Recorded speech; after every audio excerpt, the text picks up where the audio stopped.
Welcome back everyone, Meanpooh here, and today I'm going to try a game called Encased. Like I said, it's on the screen. It's a sci-fi post-apocalyptic RPG. Kind of like the games, if you remember, like Wasteland 2. Not so much, maybe Wasteland 1, that's a little bit more die-hard, but like Baldur's Gate and stuff like that. Let's go into settings, just to look around. Got font sizes, we can change the font sizes. Inputs, I'm going to use a controller, even though it's probably best to use a mouse with this. If it gets like really crazy, I'll definitely jump in with the mouse. VSync 2560 by 1440. Got the typical settings here. And this is not like any type of benchmark or anything. We're just playing the game. All right, if that music gets a little too loud, I'm going to turn it down. All right, let's go ahead and hit new game. Here we have a story mode, which is the most simple. So I guess this would be like easy, normal, hard, and then, like it says over here, very challenging. I'm not going to do story mode because I think I'm better than that in a lot of games. Journey looks like normal, which is the medium setting, and I think I'm going to do that one. There's more details here. Medium difficulty mode for those who want to focus on exploring the game world, and then it lists a bunch of features down there. Feel free to read that just by hitting the pause button, but I'm going to go ahead and get it moving. 1971. We woke up in a different world where the Cold War ended along with the Vietnam carnage, all because of the dome. The dome. A territory full of anomalous artifacts, phenomena, and organisms. We still don't know what it is. An alien city? Some kind of a testing ground or storage? Whatever it is, no living thing trapped under the dome can escape it. Wow. Yet even this did not stop the research. The major powers created the Cronus Megacorporation to develop and explore the dome. Its secrets became a lucrative business. The Spire station was built on top of the dome to export the artifacts and import supplies and personnel. The city of Crystal Sands grew at the foot of the dome, eventually becoming a major transportation hub. All this required thousands of employees, and there was no shortage of candidates. Romantics, pragmatists, and adventurers of all trades swarmed recruiting centers around the globe, seeking jobs at Cronus. It's going to be interesting. You were one of those people. In 1976, your application was approved, and you went under the dome towards the future. Whether a good one or a bad one, Wow, someone only time will tell. got crushed or something. All right, so we're gonna play maybe an hour or so of this game. Don't want to spend too much time with it. Just want to see how it is. All right, choose a character. Character story: born on a military base, fought as a mercenary. Has stats and all that. Let's see what else we got. This guy, Martin Smith, what's his story? Does he have a story? Oh yeah, Martin changed many professions. He was a bouncer, a loader, a stripper, and an underground pugilist. Okay, until he finally found his place under the dome. And he knows how to fight. He got a lot of muscle there. Okay, this guy, he's Frank Foley. Frank often has dreams of Vietnam, most of them horrid and revolting. There is no escape from them, despite his best efforts.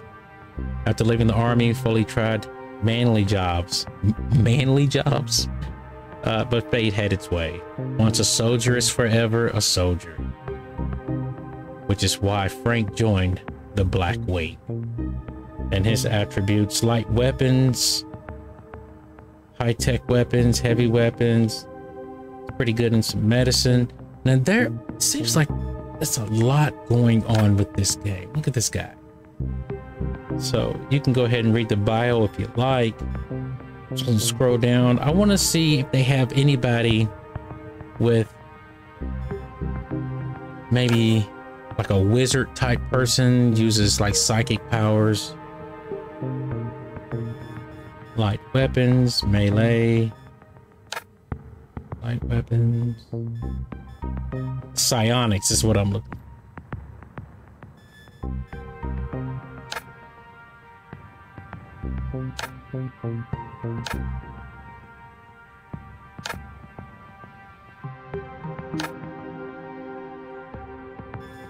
Now, why is it like green 22? Why is it green 32? Okay, this guy right here, he looks like he's like really good in psionics. Look at that, ignite. You know, like a lot of games that I play, I love playing with fire. Oh, one more thing. I might pick this guy, Eden. Uh-oh, hold up. Medicine and influence.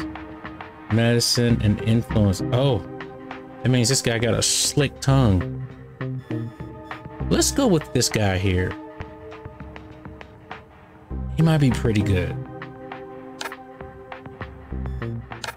Yeah, we might go with Rufus.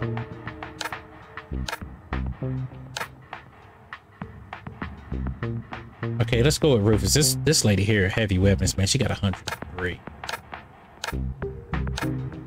Oh, but like I said, I was going to say, for my background, I'm using a plug-in from NVIDIA Broadcast to wipe out the background. So it might look like it's like glitchy a little bit because I don't actually have my screen up. So let's pick this guy named Rufus Cooper. Interacting with different characters is an important part of the game. To start a dialogue, click on the character, and if they are set to talk to you, a dialogue interface will show up. Okay, we got that. It's just like pretty much any other game. Okay, let's talk to this person here, Monty James. A plump guy in silver overalls and thick spectacles uncertainly offers his hand. Monty James, Silverwing. On behalf of the Foundation, welcome. Cronus welcomes every employee, even special cases, like you. Special.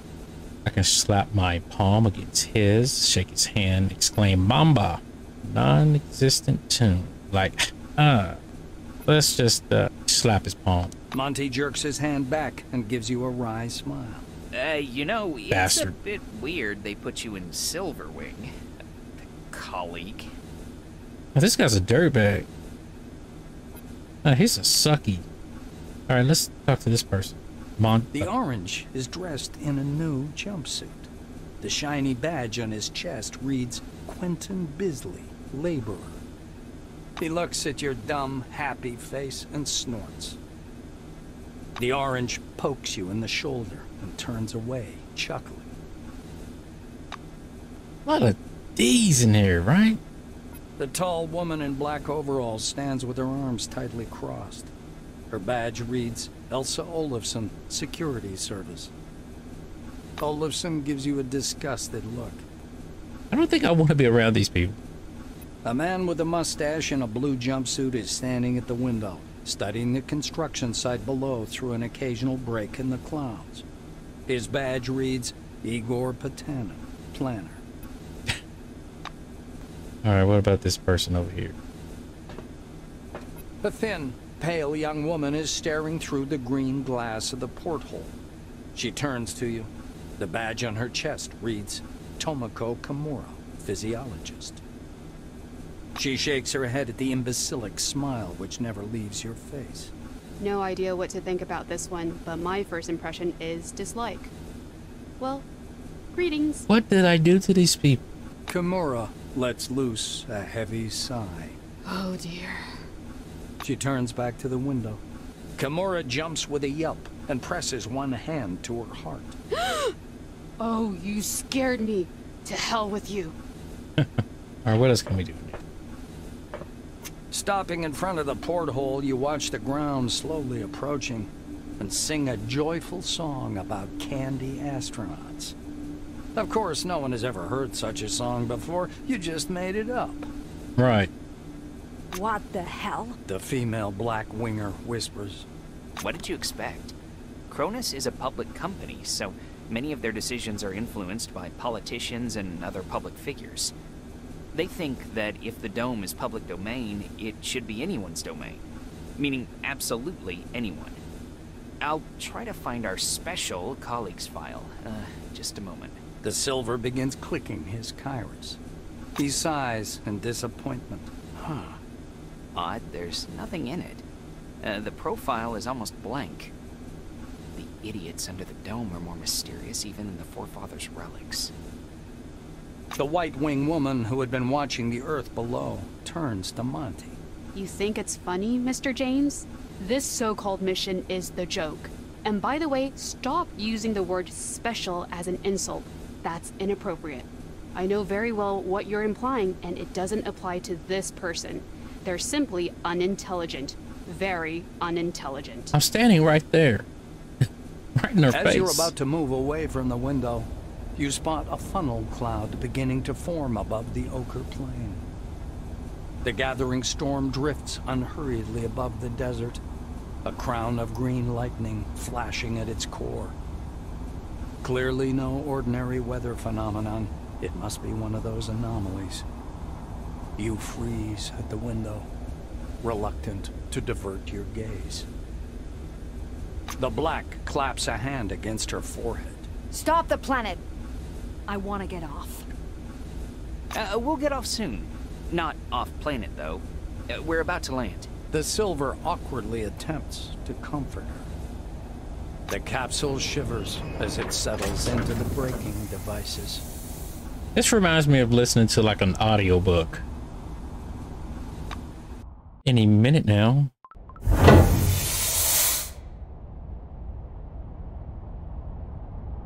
Okay, this interface looks very busy.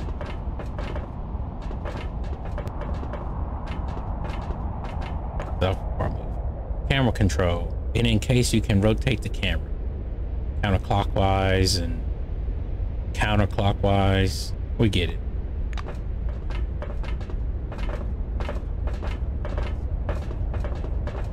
Look at those people down there. Okay, I'm getting like some little hiccups. Come here. Come on, hurry up, or you'll miss everything. A cheerful man wearing a white lab coat grabs your sleeve. A badge reading Ludovico Nuzzi, Scientific Analyst, Export Department, dangles loosely on his clean uniform, which still smells pungently of washing powder. Look over there. He points upward with a sharp, wide gesture and hands you his field binoculars. Nuzzi flings up his hands, perplexed. Oh dear. How did you end up under the dome? You know what? You'd better go. Go, or you may fall behind the group. Get lost. Please don't look at the storm. It's frightening. Well, it can be. I don't know about my character.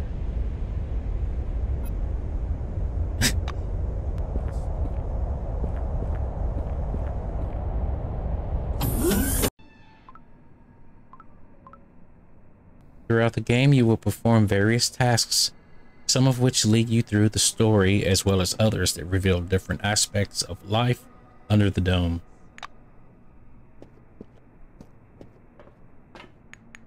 Can we talk to this guy? Yeah. What do you want? The young blue is closely studying a communication schematic in his keras. A bundle of wires is hanging from an open fuse box nearby. The engineer doesn't appreciate your fascination with electrical equipment. He removes your hands from the wires and takes you aside. Stay away from the cables. It might be dangerous. Do you understand? Do you understand anything at all, actually? See ya. My character is retarded. Move away from the door, now. Hello, come up to the desk, please. I'll register you. The turnstile stops you with a threatening buzz. You examine it with great interest. A beautiful, glistening thing, and the gate's wings clicking. Sounds amazing. The face of the administrator behind the counter turns pale, then pouts. What? The Silver watches you with his chin resting on his fist. His eye seems to twitch. I'm Administrator Dean Rayhet. My duty is to greet the new employees. Don't pick your nose, please. Okay, guys. I don't like this character at all. I'm not like a comedic type of person. So I'm going to pick another character and I'm going to meet back here shortly. I don't like this character at all. He sucks. I'm not that type of person. Okay. So going back looking, I never would have picked this character. This guy's pretty much dumb. Look, it says it right there. Wow. I would have never. So I'm going to go with Margaret. She seems like she's pretty tough. She has some psionics and she can do some melee combat. So I'm going to go with her and start back where I left off at first. A tall receptionist watches you from behind his desk with a bored, haughty look. He waves impatiently at you to approach. The employee glances at you indifferently. His upper lip is ever so slightly curled in contempt. All new employees must register first thing. Come up to the desk, please. The nameplate on the desk tells you you're talking with Dean Rayhet, Administrator. The Administrator slaps himself on the forehead. Ah, I almost forgot the regulation pre-registration greeting. Just a second. This is much better. Way much better. Rayhet produces a reel-to-reel tape recorder from beneath the desk, rewinds the tape to the beginning, and presses play. The speakers explode with a harsh, crackling sound, over which the tick-tick of a metronome slowly grows louder. Solemn music begins to play, and the Administrator's face takes on a serious expression. Dear employee, on behalf of the Cronus Foundation, I, Administrator Dean Rayhet, welcome you to your new life under the dome. The Administrator clears his throat and continues. By joining our company, you choose the path of science and progress. You are among mankind's best, and we ask that you live up to this. Dean squints down at the monitor. Deserve this title. Do your job honestly. Obey the law. Respect your colleagues. Obey the law. And The music fades, and the Administrator finishes his speech. And together we will build the best possible future for all mankind. Dean puts the tape recorder away. Now that we're done with the official greeting, I'll register you and upgrade your Selectron. Okay? Dean frowns, irritated. I'll explain everything once I've got you registered. Okay. Dean stabs impatiently at the terminal keyboard. Name and age, please. Dean's hands hover over the keyboard. He gives you a nod. You squeeze into the narrow window, lean over the reception desk, and key your data into the database. After entering Proceed, you return to your seat. Dean mutters discontentedly to himself as he moves back to his terminal. Rayhet scans the computer screen. So your position in the waiting list was 63,784. You've been assigned to Magellan Station. A special bus will bring you there after a series of briefings. Please pass me your Selectron so I can update the firmware. Dean snaps the docking port of your pass to a recess in the casing of his computer. The Administrator returns your Selectron. Now you have first-level clearance for a Blue Wing employee. You have access to storage, the repair bays, and various workshops. Your Selectron also has a built-in universal key that opens the hatches accessing the air shafts. Rayhet nods and points at the ceiling. First, you need a set of combat gear. Talk to Sidney Maynard, he'll give you everything. Okay. Dean extends his second finger. Second, weapons. Ms. Margarita Takachenko is the clerk at the armory. After she dispenses your firearm, you'll need to head to the training zone for a brief weapons handling exam. The Administrator straightens his third finger. According to the latest regulations, all employees must attend a briefing on psi abilities. Apply to Instructor Andriy Mihai. Dean extends his fourth finger and looks at you meaningfully. Did I tell you about the combat and tactical training? No. The fourth step is to visit Instructor Winston Botherby. And finally, science is the overarching purpose Science. behind everything we do here. Go to Professor Van Alden to learn how to study relics, avoid anomalies, and catalog scientific knowledge. This training is mandatory for all wings, not just White. Dean finishes. Woo! Dean catches himself. Oh, and when you're done with your trainings, proceed to the waiting room. From there, you'll travel to Magellan by bus. I'm not going to ask him to repeat that. The administrator looks up at you again. That is all. He reaches for the tape recorder, but thinks better of it. Protocol calls for a little welcoming preamble, but dash it all, that's nonsense. Welcome to Concord Station. Welcome to Concord Station. As he's about to turn away, Dean suddenly remembers something. Oh yes, I sent your mail to your Kairos. Check your new messages. Well, that's all, I think.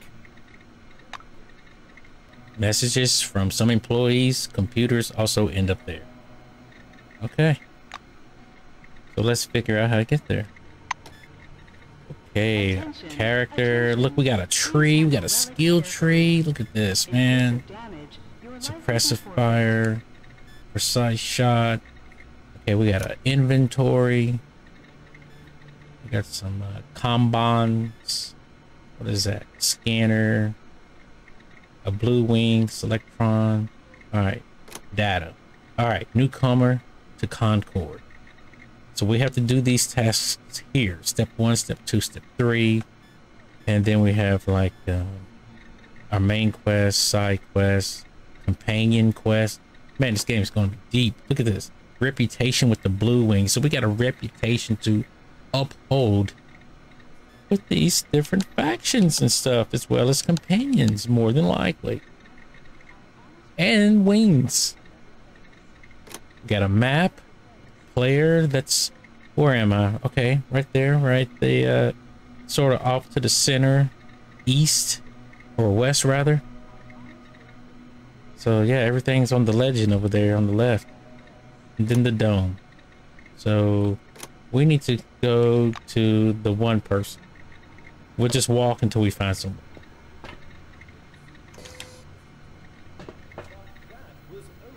Oh yeah, we can zoom.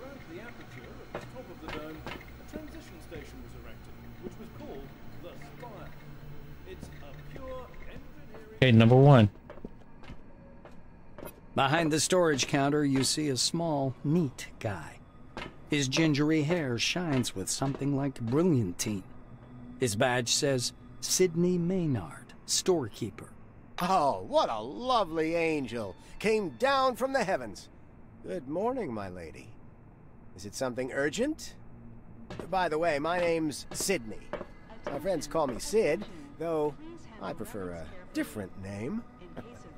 Want me to whisper it to you? No. He smiles languidly, leaning on his elbows against the counter. The effect is more laugh-inducing than playful. I've heard this guy's voice before in a book. I don't know who it is, but I've heard this voice before. Never taking his gaze off you, he reaches under the counter, loses his balance, and clips his chin on the desktop as he falls down. A full minute later, he reappears, grimly rubbing his jaw with a thick logbook. He thumbs through it for a long period, squinting nearsightedly. Eventually, he gives up the struggle and reluctantly puts on his glasses. Gives up the struggle. The silver finally stops and pins down a particular page with his finger. This is your first uniform requisition, right? You can also purchase any equipment you need for the desert directly from me. The silver follows you with his gaze. Right. So we've done that, right? Was it a success? Contact the storekeeper. Hold on, I think we might need to talk to this guy again. Sidney winks awkwardly. Okay, there. Ask him to issue our equipment. On. Maynard smiles at you over his glasses, practically stripping you naked with his gaze. Damn. Your voice is enchanting, my lady. I could listen to it forever. Right now, you need to listen to me. I am going to give you some instructions. These are the rules. The silver puts his glasses back on, embarrassed. Yes, milady. I mean, Oh, I'm sorry. I won't do it again. Right. He awkwardly wraps the counter with his fingers, as if not knowing what to do with his hands. All of his confidence seems to be gone. Let's return to the briefing. Do you want to hear it, or shall we proceed directly to uniform distribution? Friend zoned. Sidney fiddles with his hairstyle. So, I'm not going to sugarcoat it. Life under the dome can be dangerous. You may get shot, spill acid on yourself, get electrocuted, or suffer the effects of a dangerous anomaly. You may also freeze to death or get fried. That's why it's important to wear protective equipment when traveling outdoors. Of course, in hazardous situations, the equipment will get damaged, and the more it's damaged, the more often one has to repair it. The Silver steps back from his counter to indicate the repair kit boxes piled in the back of the warehouse. He points back at the shelves behind him. We've got repair kits for this gear. There are Blue Wing specialists ready to help you at any large base, of course, but they're not always available, so you'd better learn how to use repair kits and workbenches on your own. It's a useful skill. Of course. Sidney rests the logbook on the desk. That's all the instructions. The Silver disappears into the back for a while and returns with a small package. Unfolding the package, Maynard shows you a brand spanking new uniform. Sidney half unfolds the clothes. A jacket, high boots, and turnip pants with patch pockets. The technician's uniform screams function over fashion. Parts of the uniform are rubberized to protect you while working with electricity. He raises a finger. One more important thing. In accordance with Order 16-225, helmets and gloves are not issued, but they're available for purchase from me. Please bear in mind that a full set includes headgear or a mask, jacket, trousers, gloves, and boots. Sidney hands you the package. Here's your uniform. Enjoy. Let's see what he has for sale. Sidney waggles his eyebrows. Anything up to a star in the sky, my dear. Here. Sidney scribbles something in his logbook. Please come back anytime if you need something. Okay, so I have $40. I can't get anything. Ultra compact teleglasses. Let's see, we have an engineer's cap. There's some stats, soldier's belt. Let's get out of here. And, sorry, we need to put our equipment on.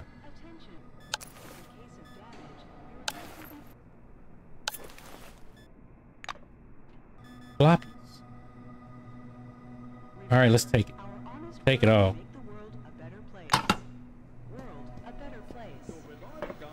Anything urgent, Mr. Krachkov? Katarzyna, did you mark it as Class 1 again, instead of 2? Look, here's the scanner data. It says the relic is a scientific device. Wait, but it's still Class 1. I'm not going to violate protocol. There's a much-used green notebook lying open on the desk. Its pages have been lined with a pencil and filled in neat, slanting script with oversized curly cues. Okay, what can we do? Flip through the notebook looking for interesting entries. Find the last entry. Write your name. Let's flip through it. Maybe we'll find something we don't need right now. You see a long entry across the chart. Unfortunately, you aren't familiar with language. All right, let's just go ahead and write our name in. Margarita frowns, slaps your hand lightly, and takes away the notebook. All right, let's start. What are you sneaking around here for? I'm gonna call security now, you goddamn ninja. Wait. I didn't mean to do that. The smell of good tobacco wafts off this tall, portly woman from a meter away. A black lacquered pipe, an open logbook full of signatures, and a metal flip calendar sit on the counter in front of her. A small nameplate reads, Margarita Tkachenko. Did she say, I'm gonna call security on you, you damn ninja?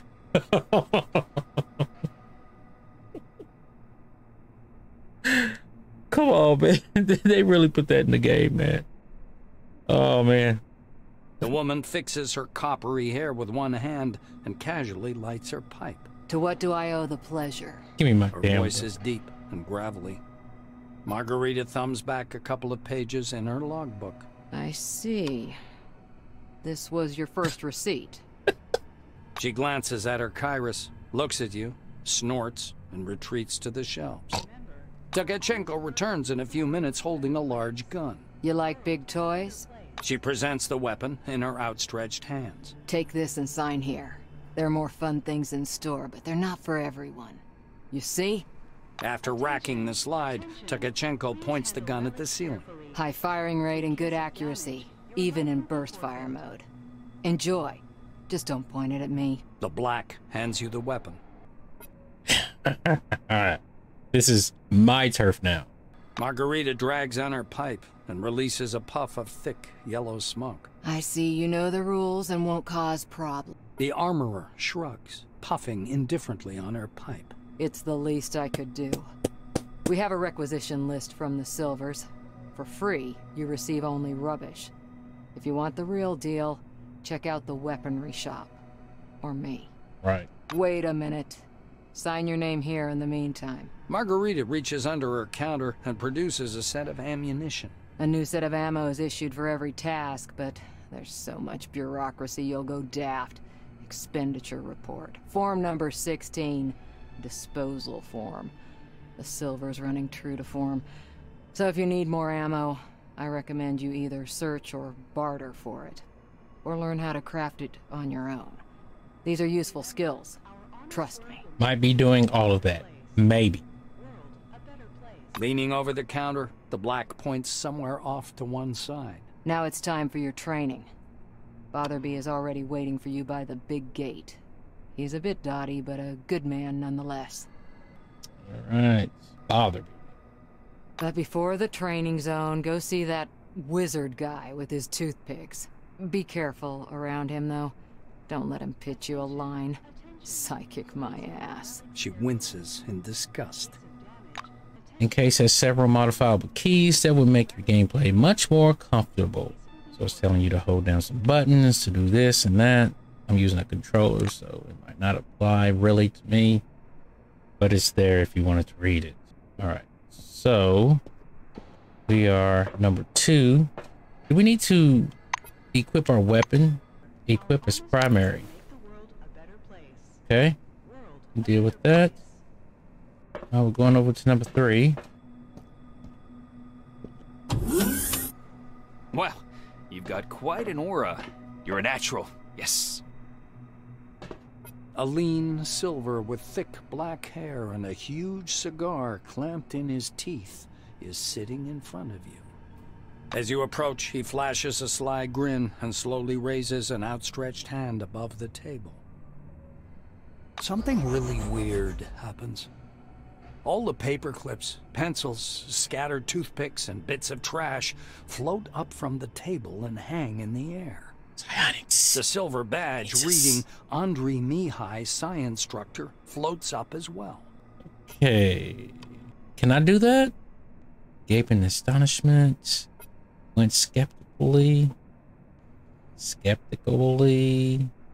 Approach the table as if nothing unusual is occurring. Which one shall I pick? Let's do it. Okay, let's see. You thrust your hand forward, and your outspread fingers emit barely visible sparks of energy. Pencils, paper clips, toothpicks, and pistachio shells dance chaotically in the air. The Silver sticks out his lower lip as if to say, not bad, and gives you a thumbs up. The objects clatter back onto the table. Here for the briefing, huh? Shall we get to it? He takes the cigar out of his mouth and exhales a lush cloud of smoke. The Silver props his elbows on the table. Anyway, here's the deal. It's more profitable for people with a high psyche to study psionics. Give me your hand. Not waiting for an answer, he grabs your hand with strong, dark fingers. He jerks his hand back at once, then touches you again, carefully and distrustfully. Whoa. You know you've got one hell of a talent, huh? Slimy little bastard, you. You want to take my office, I know. But you sure got some power there.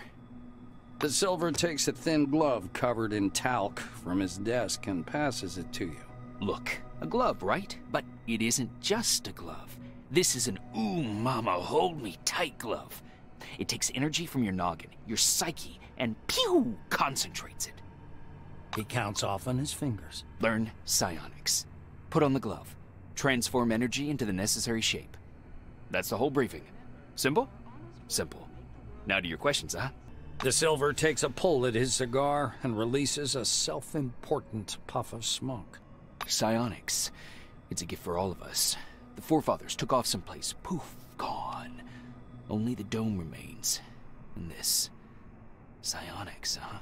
He rocks back in his armchair, puffing on his cigar. That was quick. The toothpicks again slowly rise up from the table.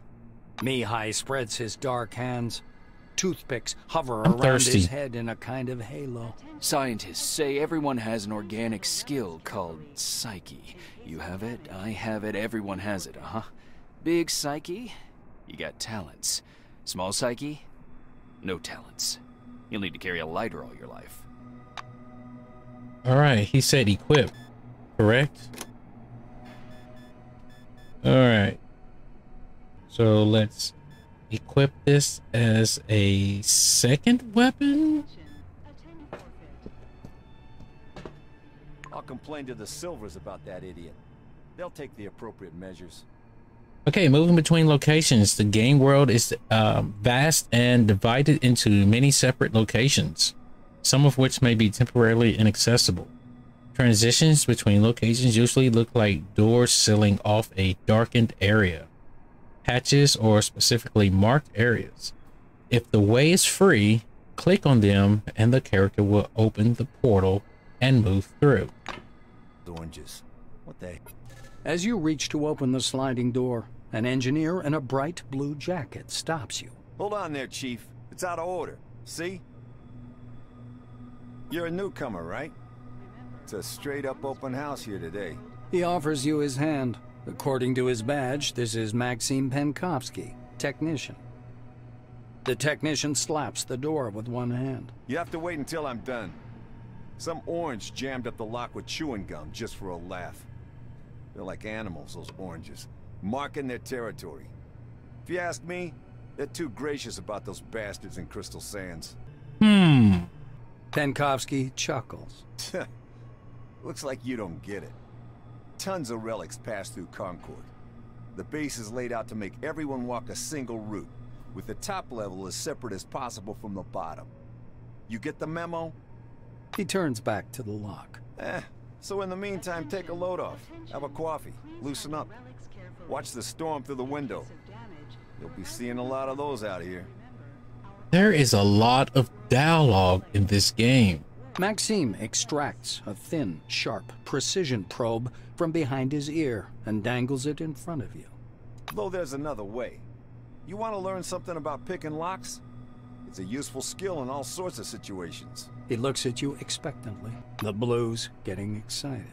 All right, looky here. Penkovsky presses his pick lock, and an odd device resembling a hybrid of a screwdriver and a can opener into your hand. Using a mechanical pick lock is easy peasy. No special skill required. Lock-picking lawyer. A few locks. While the old-fashioned kind is another thing entirely. Cheap, one use. But one has to know how to use it right. That's a tool for a master. Maxime takes out another pick lock and crouches by the door. Yeah, if you haven't checked out the lock-picking lawyer, check him out. It's incredible. He gives you a quick lesson on how to pick a lock. By the way, you can carry your tools in your belt. It's much handier to have them right there. Penkovsky shows you his utility belt, where he keeps all kinds of tools and gadgets. Actually, finding tools under the dome is no problem at all. There are even devices for hacking terminals and so on. Maxime hoists up his belt. The blue solemnly raises his index finger. And one more thing. Always use brand name stuff if you can. Groovy produces good kits. Modus and Supercolor do too. They've all got fat contracts with Cronus, so they care about quality. bad contracts. He looks at the door again. Damn these locks. Though I'd rather be doing this than fixing hab pods. Those are a real pain in the ass. Penkovsky gives you a patronizing look. Because they're poorly made, warped from the heat, and the filters aren't worth a damn. The modules were constructed by marketing managers, not engineers. Building a city in the desert was also their idea. This project is all about PR. Cronus wants to show the world how tough they are. Boxing lockpicking. Throughout the game, you will come across locked doors or containers. Fortunately, they can be unlocked, so that's what we're going to do. Okay, more actions. Repeat. Get a lockpick and attach it to your utility belt. And then, apply it to the door. Yes, apply is the proper word. Okay, so we go in inventory, and this is the electric lockpick, and this is a simple lockpick. So we add this to the belt, correct? And what about the other? Okay, we'll do it. Now, let's look at the door. More action. Right here, lockpick. Which one, though? I repeat, get a lockpick and attach it to your utility belt. And then... let's do the simple lockpick. Apply it to the door. Yes, apply is the proper word. You're doing great. All right, off you go.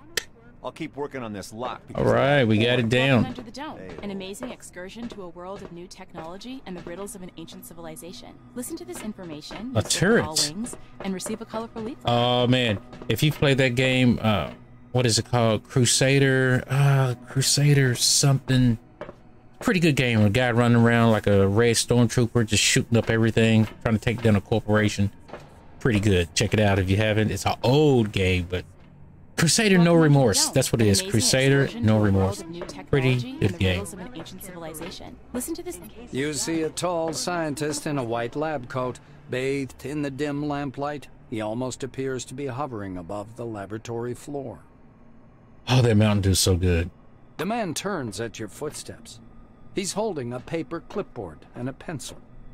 His shimmering silver badge reads Sebastian Van Olden. You know, we are still in the tutorial phase at the game.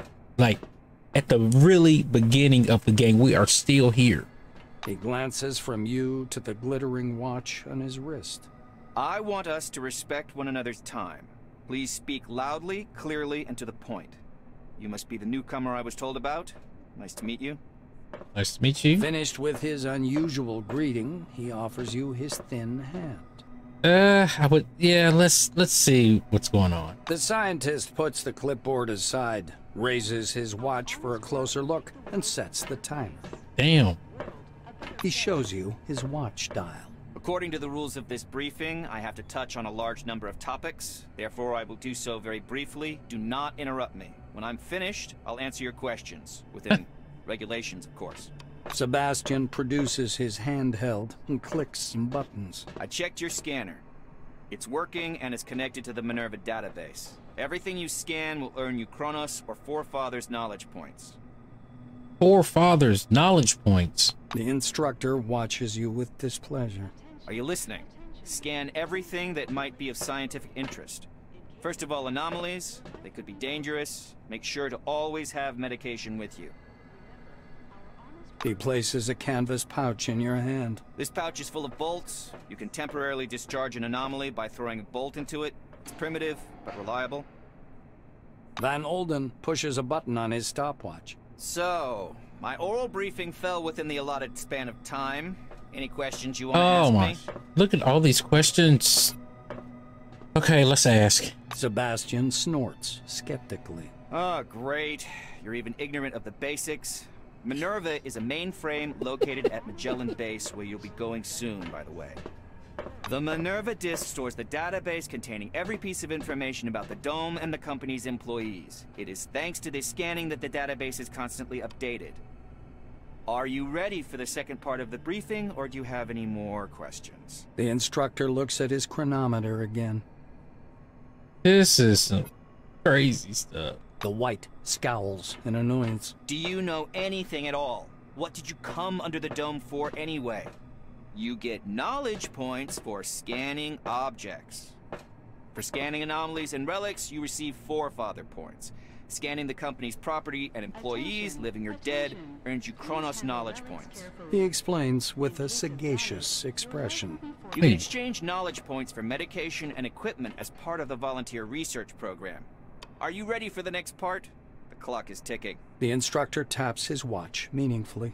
We gotta ask all these questions. Sebastian pulls a scanner from his pocket. I will demonstrate this only once. To switch on the scanner, press the button on the right side of the manipulator housing. The scanning beam is narrow. It's intended to focus on one object at a time. Van Olden turns on the scanner and continues. My advice is to scan anything that might be of scientific or statistical interest. Relics, Forefathers' objects, automatic doors, vehicles, vending machines, deceased employees. He turns the screen so Everything. you can see it. The scanner automatically transmits data to the Minerva system, and you receive knowledge points. Do you have any questions, or can we proceed to the practical part of our briefing? You'll need some one-use stimulator injectors, bandages to stop bleeding, and anti-radiation agents and radio protectors, including ARAD-3. The White ticks these off on his fingers. He produces a black-capped, transparent plastic jar out of his pocket. According to protocol, you should have this medicine. I'll give it to you as soon as we proceed to the practical part of the briefing. Are you ready, by the way, or do you have any questions? One more. The researcher winces. Why do I have to spell out every single thing for you? Take a bolt, throw it at the anomaly, and it goes off. Any more questions? I'm good. The scientist glances at his watch again. You're within the time limit for questions. The next step is training in the artificial ecozone. He rests one finger on the button in preparation to start the timer. You're going to go downstairs and scan relics. I will be monitoring your progress. Please note there are several radioactive anomalies in the ecozone. These are the same conditions you'll be working in the field. Radioactive zones and relics are quite common under the dome. He smoothly extracts a jar of yellow pills from his pocket. Here's your ARAD-3. And one more thing. Just a moment. What's he getting? Is he Listen to coming this back? information, useful. Okay. He's not coming back. So let's scan this woman. Listen to this information, useful for all wings, and receive a colorful leaflet. Yay. Okay, so we go in here, right? See you next time. Well, I tried to scan the door. It didn't do anything. For decontamination to end. Okay, various actions such as eating food or taking medicines may impose certain status effects on you. All right, so that's talking about status effects.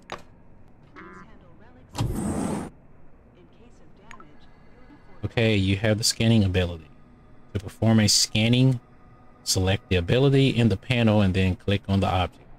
Why is it like... Ladies and gentlemen, Welcome under the dome. See, that's the problem with using a controller. See, I'm trying to, like... There we go. There we go. We need to go down here.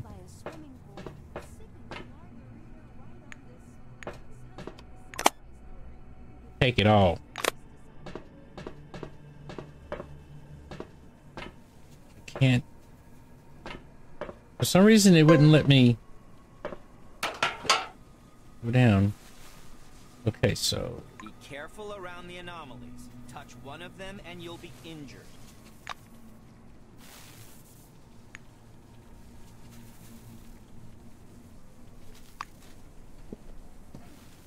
Toss a bolt at the anomaly to discharge it. Well, I'm scanning right now, dude. Journal entry, a successful scanning attempt. You're doing all right so far. Go ahead. I'll keep an eye on you and make sure you don't screw it up.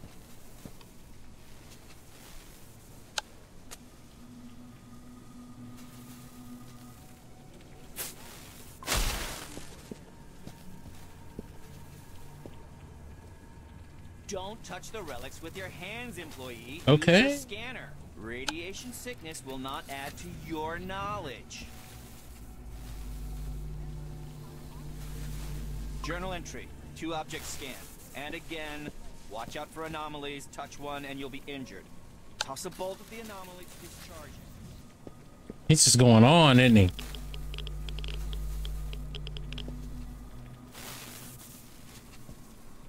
Did I get it? Let's go ahead and throw a bolt in this one. Now scan.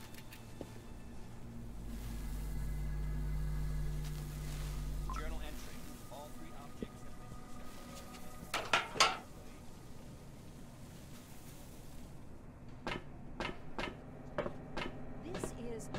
been. Sebastian meets you on the platform. Your finishing time is within the acceptable range. He clicks the stopwatch button, fixing the result time.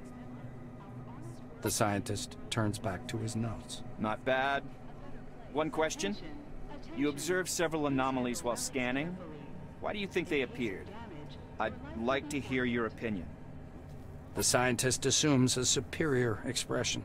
I knew you'd come up with something like that. I see you understand nothing about the nature of anomalies. So let me add a couple of points.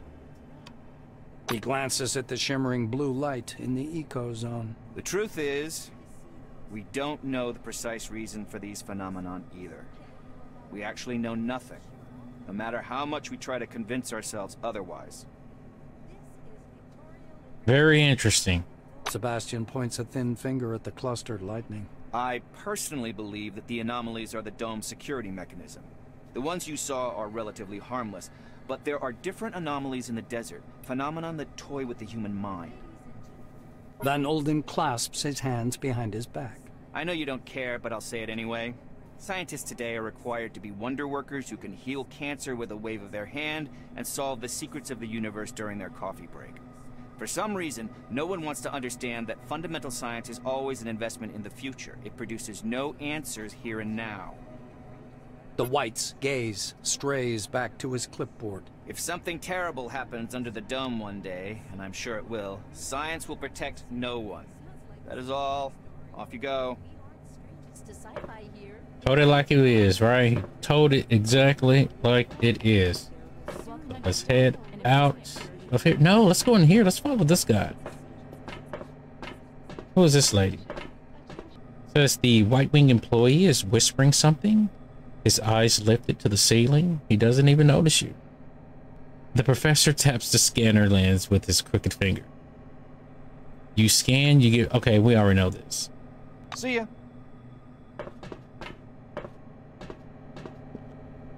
Welcome under the dome. An amazing. Please stand by for decontamination to end. Ladies and gentlemen, this is the dome from the inside. Okay, so... As you can see, let's look and see if we've completed everything. Okay, we did. All right, let's see. Number 1, complete. 2, complete. 3, complete. 4, not complete. A middle-aged black is sitting behind the counter with his hands in his lap. The buttons and zippers on his uniform are polished to a shine, and even his badge, Winston Botherby, instructor, has been buffed so much it hurts to look at it. Botherby frowns as you approach. Your first act is being late for the briefing. Are you going to be late for your funeral as well?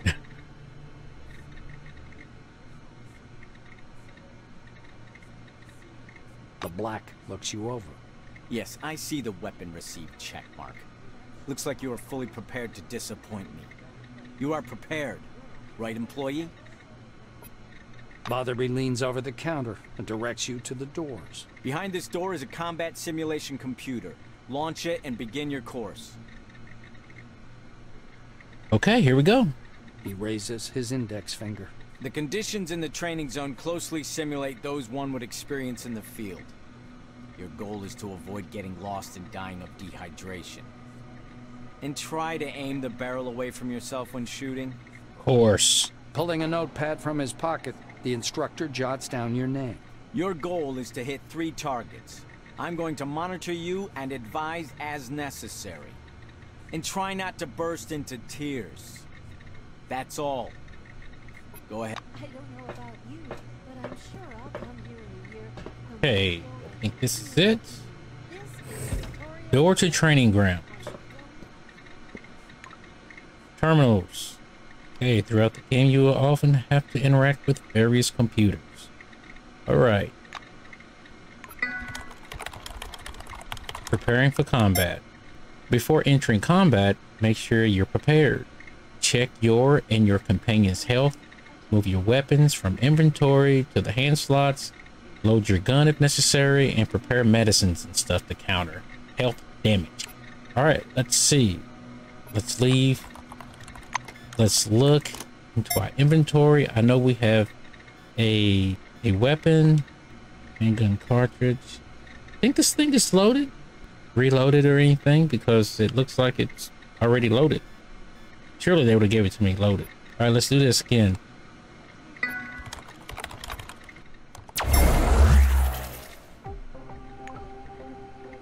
All right, we already know about turn-based combat.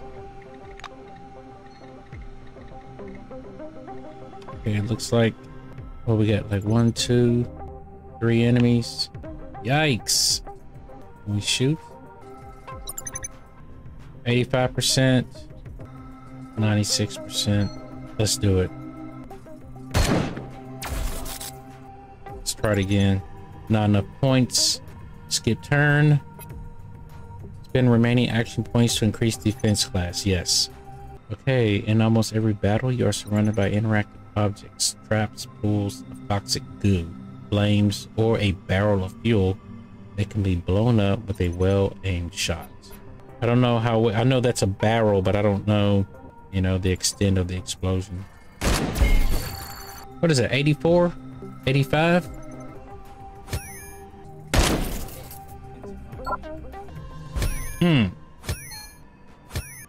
I don't have any melee weapons. I would rather do that in close combat like this.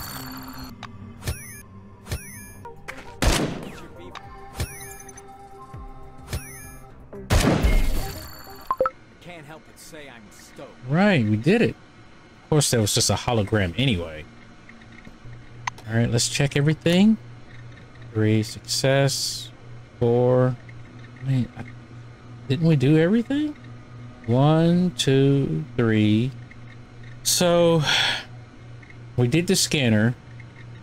Basic military. I think, do we have to talk to the guy again? Make it quick.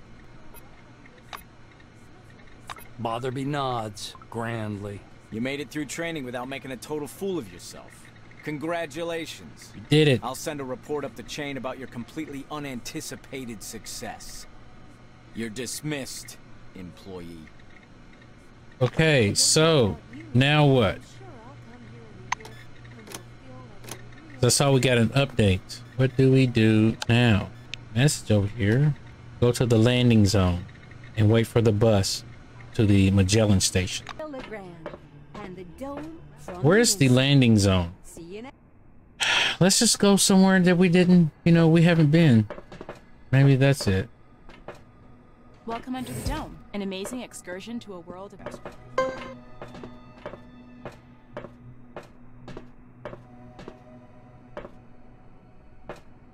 I'm all ears. Didn't he just call me over here? A tall blonde man in his 40s mechanically touches the brim of his black cap, then extends his hand for a shake. His fingers are rock hard. He withdraws his hand as soon as you touch it. The badge on his broad chest reads, Adolf Schmitz, head of security. Schmitz is studying you back disapprovingly, it seems. I'm Adolf Schmitz, head of the security service.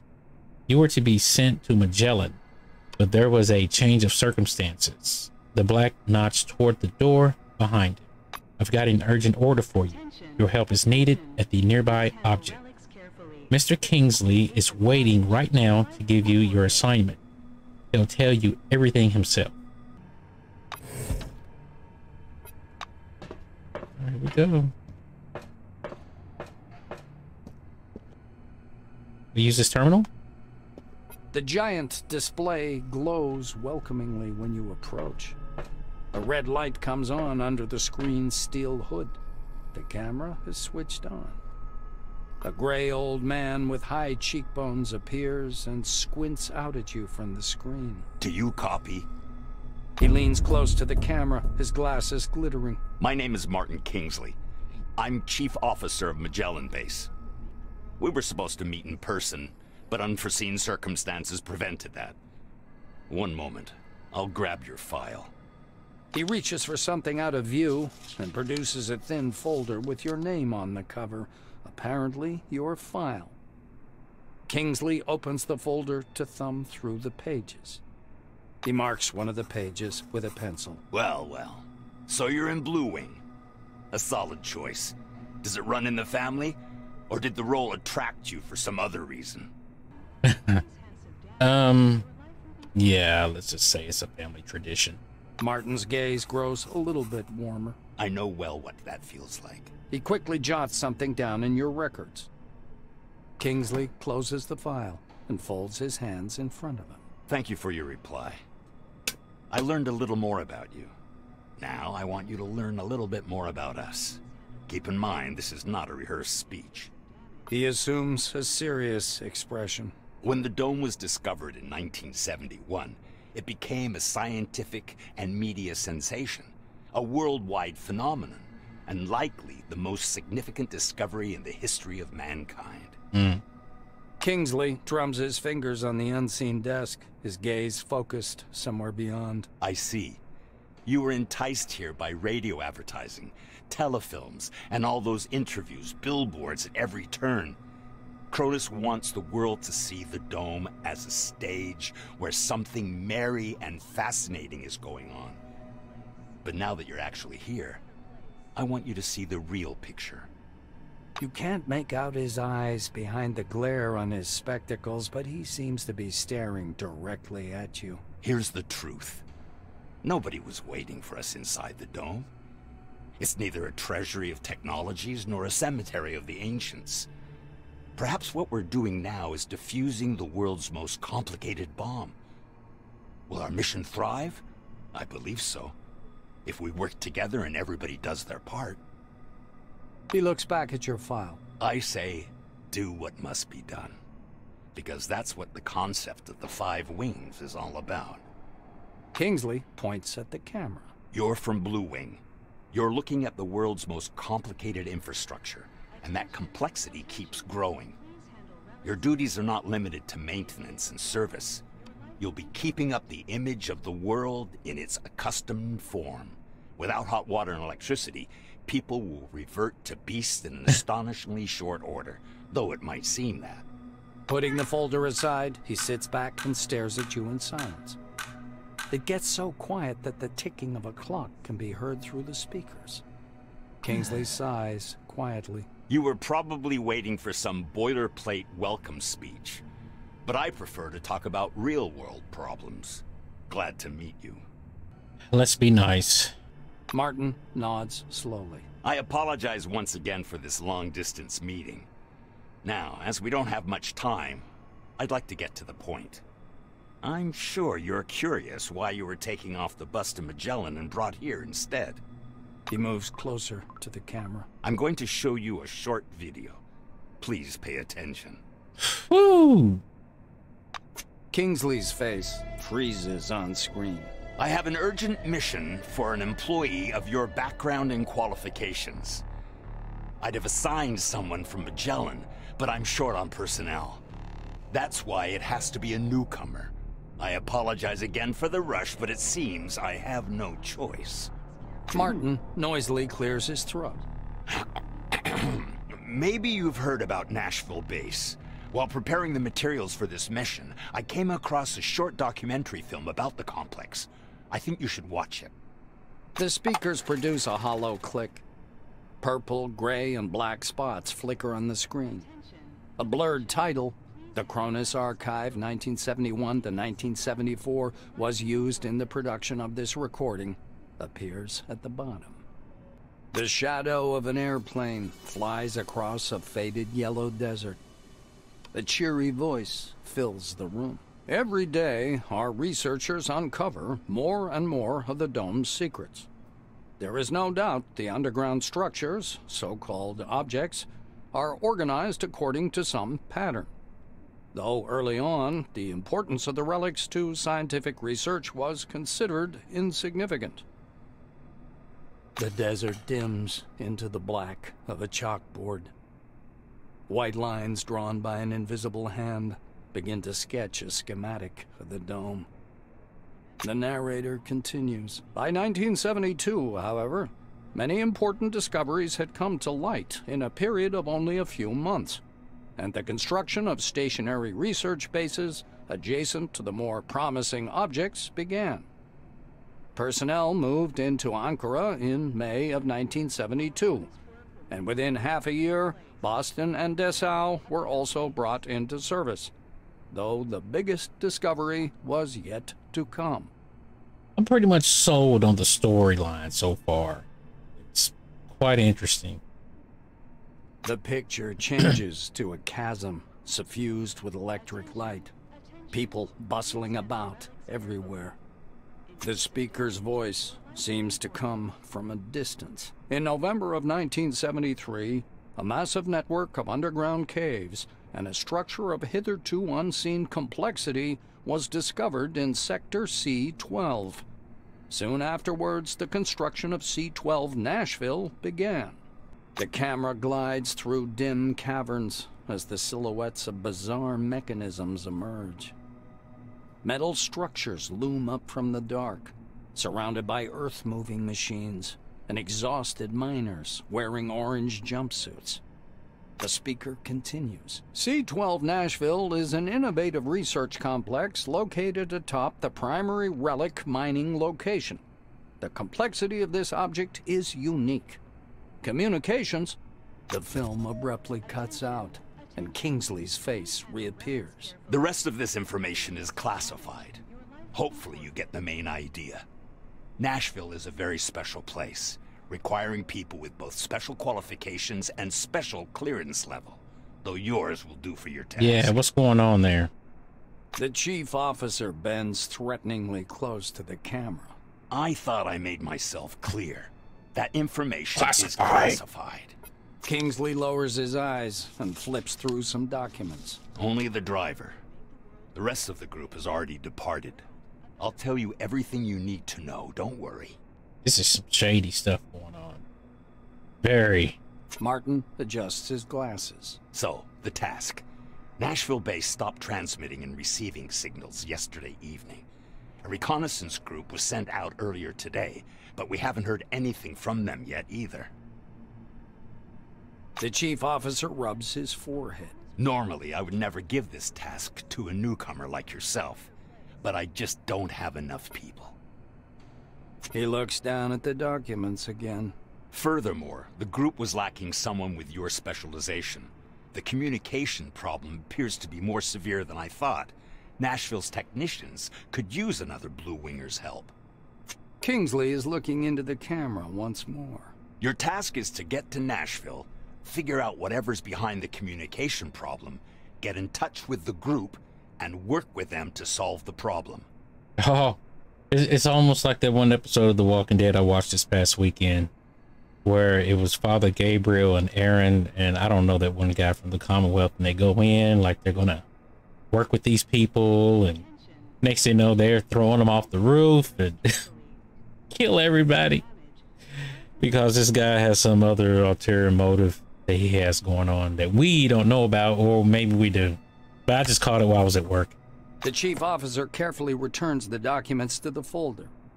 You notice his hands tremble slightly. Go downstairs. The truck must be waiting for you in storage. This task is urgent, but a small delay is acceptable if there's anything you need to settle here first. That is all. Okay. Any questions? He's gonna have to repeat that. Not just joking. Really, I'm just joking. There's a million lines of dialogue in this game. Kingsley's hand reaches toward the camera. Great to hear. Take care of yourself. I'll talk to you later. Prepare yourself to leave the base's defensive perimeter and venture into the outside world of the dome. Okay, here we go. Here we go. We didn't search too much, did we? Is that the truck? That might be the truck. Can I search? Let's search this. Boxes. Anything in the boxes? Nothing. Nothing. Let's scan. Can we scan the truck? Nope. Nope. You use a hog car. Excellent choice. These nimble miniature cars allow you to quickly navigate your current location. I can use it? Oh no. Turret underground. See, you never know what's in these boxes. Then again, let's check. Hopefully this guy won't say we're stealing. Alright, let's go. I think this is the vehicle. On the dusty floor of the truck is a fresh but already starting to wear off tail number 20716. The car gives off a distinct smell of hot sand and gasoline. Hold on, where's my ride, man? Hold up. I thought that was the ride. What? Dead insect. Let's scan that.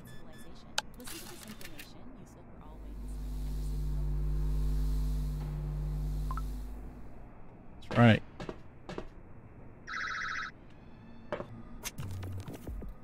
There's a huge, disgusting dead insect lying on the cargo trailer. A soldier emerges from behind the truck. His black uniform dusty.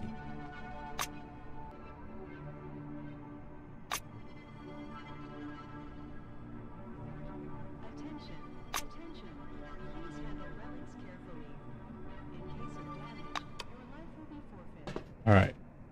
Maybe we're in the wrong spot.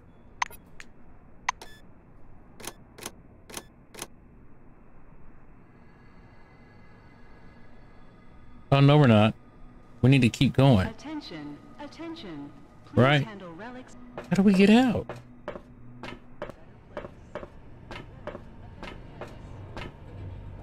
Hold on. An orange crawler tractor truck is waiting at gate 3. The vehicle's number has been scrubbed off by the desert wind and sand. This must be the transport Kingsley spoke of. I was like right there. The driver's side door is half open. A young woman is sitting sideways in the driver's seat, legs hanging out. Good day to you. All right, let's introduce ourselves. Glad to meet you too. Here we go. Come back. Wow, we are moving.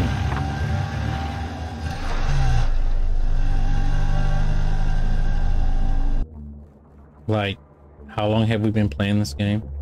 Did we just like get done with the tutorial? This is insane. All right, here we go. The highway leading to C-12 Nashville is blocked by an anomalous storm, and you're forced to detour over a mountain pass. Soon, the radiator boils over, and you have to stop. Clara lifts up the hood and thoroughly examines the steaming radiator.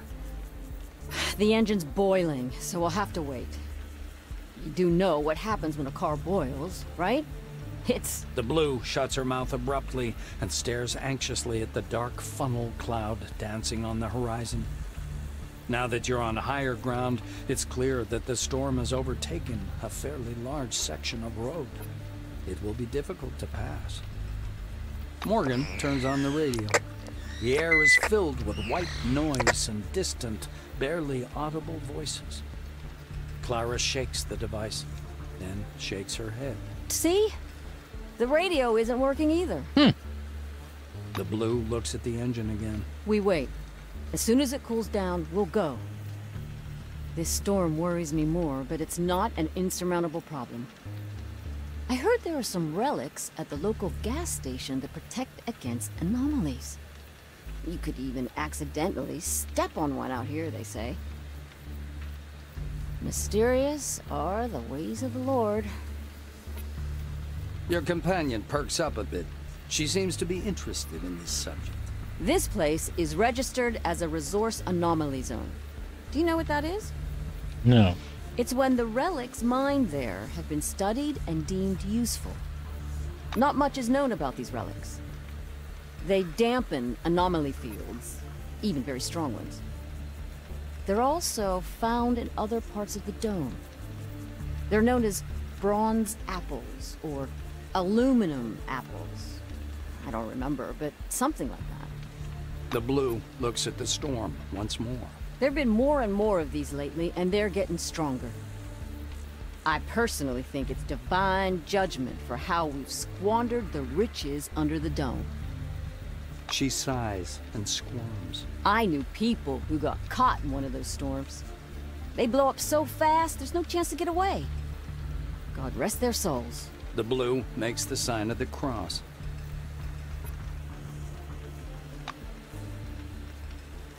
Okay. I don't think we can go that way. Let's go this way. Sign. Don't go here. No passing zone.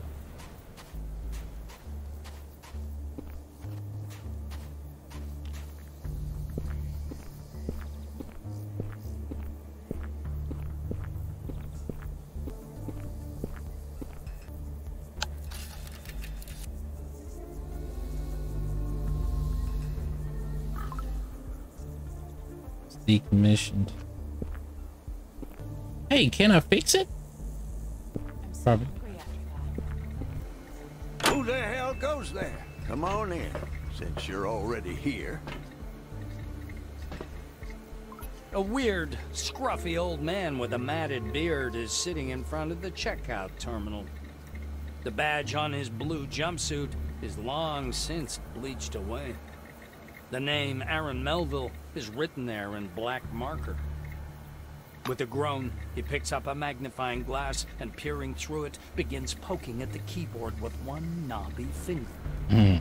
The computer plays a short tune. Checkmate, the system declares.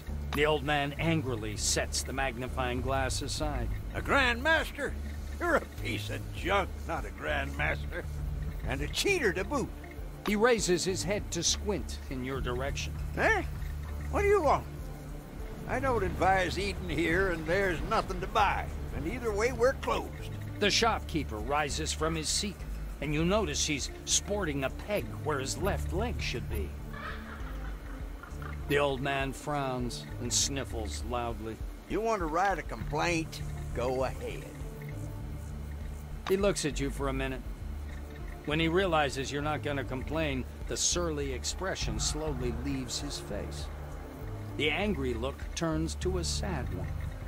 After a brief pause, he speaks again. Poor dude. Well, I do have some problems. The old man lowers his voice, almost to a whisper. The oranges pick on me. Escapees by the look of it. They demand food, money, gas. I've got a turret at the entrance, but it doesn't do no shit. I stand in, screwed something up with the circuitry in the basement. Gotta take a look when I get a chance. But with my leg acting up, those rickety stairs just ain't my cup of tea. So here I am, sitting and playing chess, waiting for those bastards to come back. Melville's getting grim again. He adds, It's my business, and you'd best stay out of it. Sounds like a side quest. If you want to, here's the key. Go down to the basement and see if you can do something with the generator. Maybe you could get the turret to work. That'd make things easier. The old man sniffs, annoyed. Get some noodles from the vending machine there. I told you we're closed. There aren't any deliveries. How should I know? They came in and sat down. Ask them yourself. The old man grumbles. The old man throws up his hands with a scowl. Then go fix it. Hey. Melville reluctantly points a crooked finger at the front door. Go out there and walk over to the gas station. Go down to the basement. There's an anomaly, a tree. It's glowing. And there are some golden thingies hanging off it. We make special devices from that fruit called anomaly protectors. Should one be laying around on the floor, go grab it, then put it in the truck and bug off to... Where was it you was going to? That's where you bug off to. The blue starts slapping the pockets on his overalls. After a little digging, he pulls out a little key on a shoelace. Only take the device, you hear? It's company property. I should be charging you myself, as a matter of fact. Yes. It has tentacles like... All right, so we got a key and we have to head to the basement. Is there anything that we can get out of here? Let's talk to these people while we're in here. Definitely on the right path.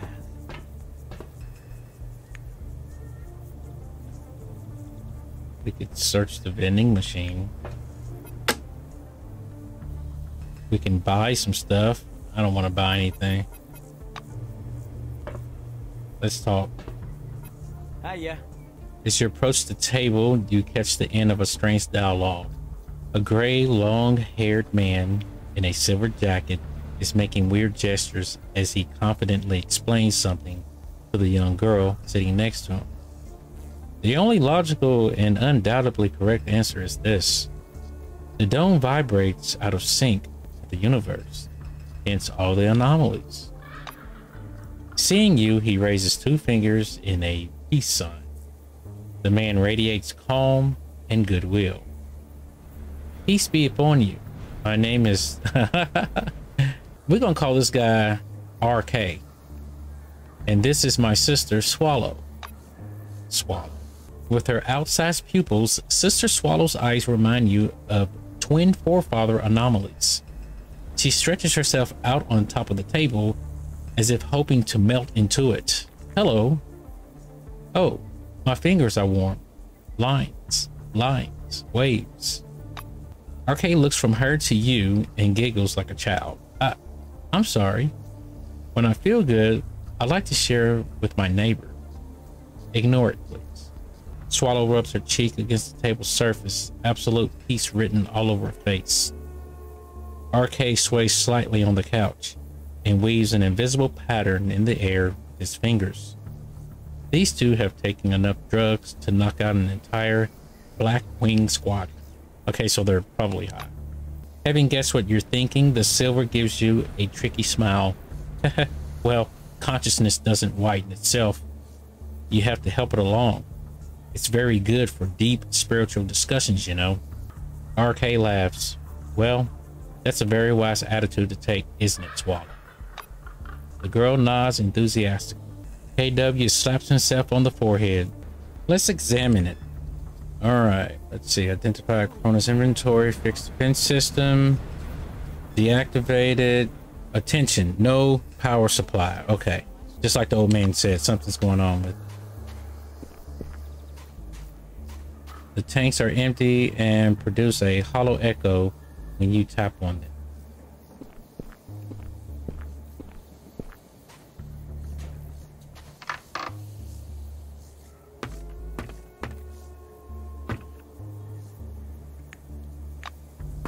Nothing up here.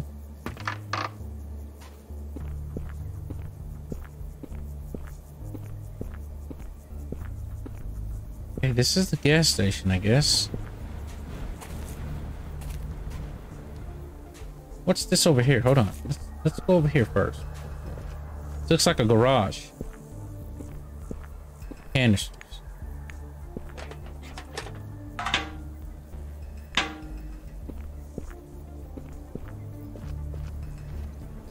Where's she going? I didn't mean to go all the way over here. I would stay zoomed in all the time like this, but it's like hard to see your surroundings when you're zoomed in.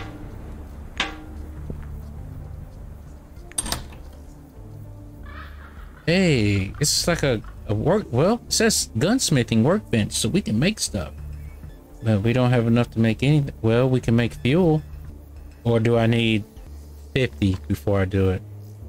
Anyway, can't do anything there. We're taking shovels, crowbars, digging. Graves, buried pits, and some rock debris can be excavated. Things of value can often be found in dug up caches. You know, when we went and was scanning those anomalies, when we found that dirt, we could have started digging there. But no.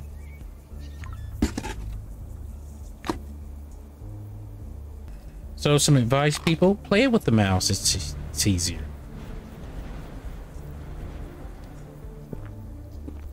Play this game with the mouse. Most games like this should be played with the mouse anyway.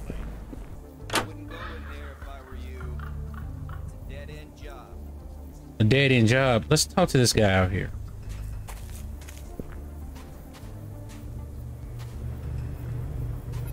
Hi there. A man in a dirty blue jumpsuit. The blue moistens the cotton pad with alcohol and runs it over the stone. Then he squeezes the essence into a metal jar. The jar emits a golden light. What is this dude doing? The cotton pad freezes mid-white. The blue looks up. You read his badge. Travis Brightman. Explosive Ordnance Disposal. Okay. Are you going inside the gas station? I wouldn't recommend it. The blue squeezes the pad and sets it aside. You can see he's a little nervous. Brightman shivers as if suddenly chilled. It's like this. There are all kinds of anomalies, and some of them are just horrible. You get me? There are a lot of such places, and awful things happen to anyone who stumbles across them. The gas station itself isn't that bad, but the basement, there's something there, something like a tree, and it's running out of room. Soon it'll be too big for the space. Mark my words. Sometimes it sheds these smaller relics. They're nothing special, but they do protect you from all kinds of anomalies, which is useful. I found one myself, but the effects have already worn off, and I'm not going back for another. All right. Okay, I see what's going on. There's someone in the basement, a very skeezy someone, not alive, but also not dead. In one word, a nasty thing. I don't recommend being it.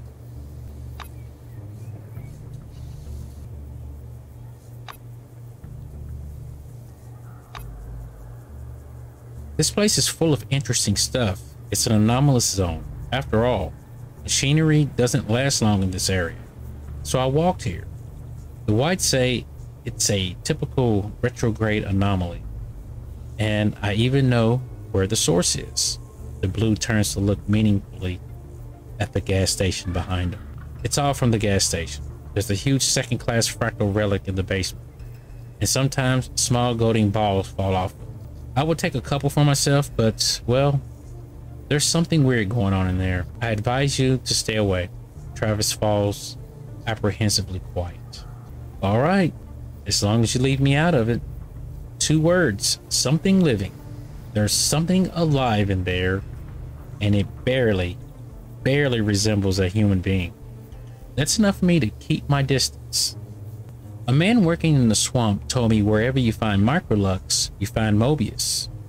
Well, wherever Mobius are, you better not go.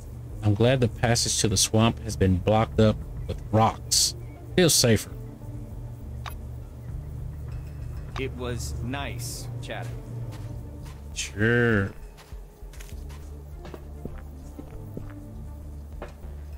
All right, time to look in everything, search everything.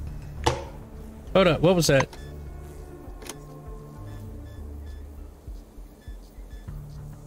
An onion.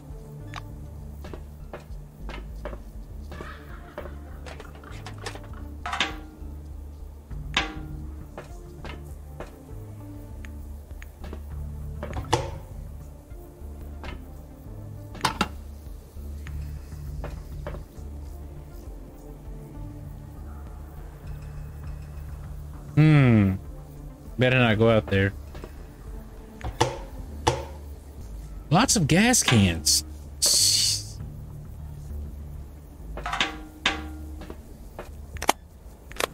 Nothing, absolutely nothing. A wrench.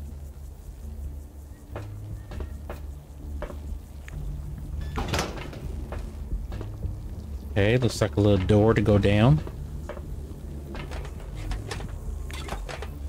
Some money.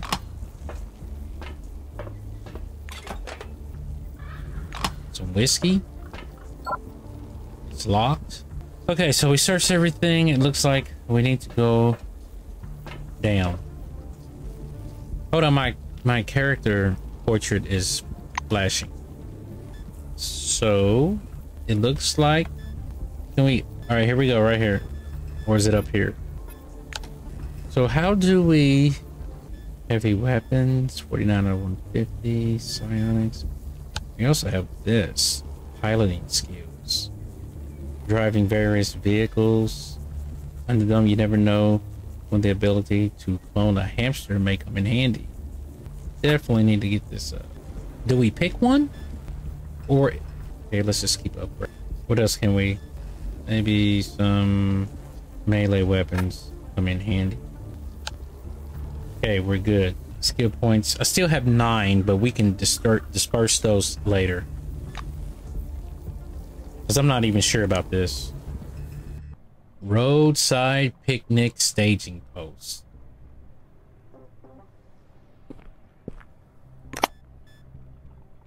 What is that actually? Atox antidote, state-of-the-art substance that allows user to neutralize many harmful agents, including necroid toxin.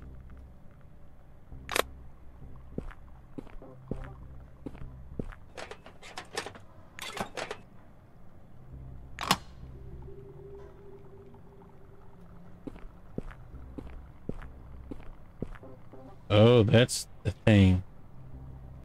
Got an idea. I want to shoot it. Like, how do I arm myself? Single shot. Yes! We got him, guys. We got him. Let's go ahead and spend the rest on defense. Is this guy like healing?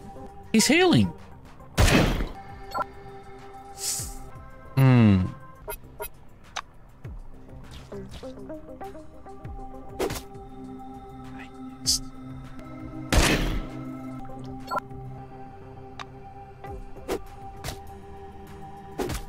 You missed that time. All right, got him. Oh shoot, there's a barrel there. Let's go ahead and search his body. He has nothing.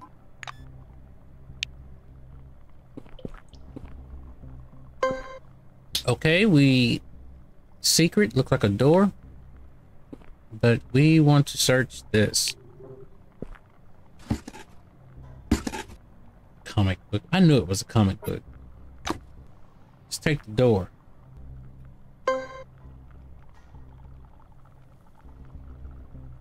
Okay, so we jumped ahead and didn't have to go through all the toxic stuff.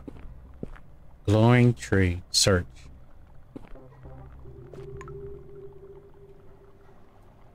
All right, looks like it's one of those balls. Let's scan the tree. They said something about scanning. We need to scan everything. Did we get anything for it? Let's try it again. All right. Now, what is this here? We're taking it all. All right, I don't want to get sick or anything, which I'm probably sure we'll get like radiation poison. I think we need to go back through here. Right.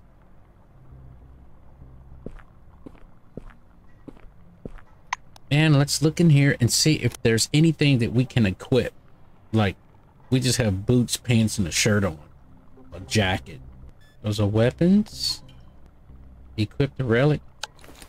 Ammo. Food. Drugs. Tools. Components. Some bugs there. And quest items. Can we equip that? No. Alright, so we'll keep all this. And we need to save.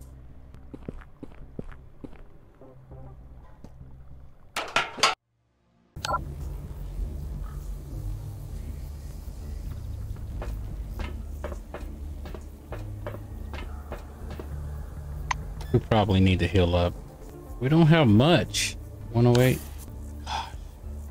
You know what? Yeah. Let's head out of here.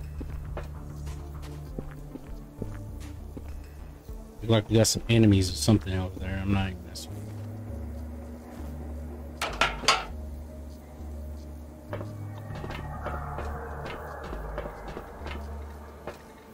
There's the R. And there's the P.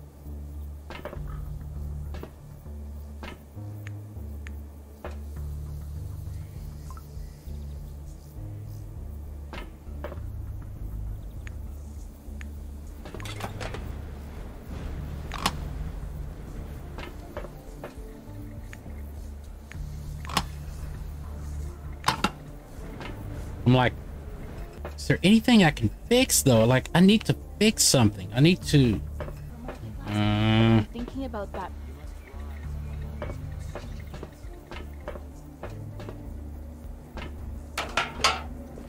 Let's go over here. Maybe there's a generator or something in the forest. A path leading to the swamps. I don't need to go there. A shimmering stone.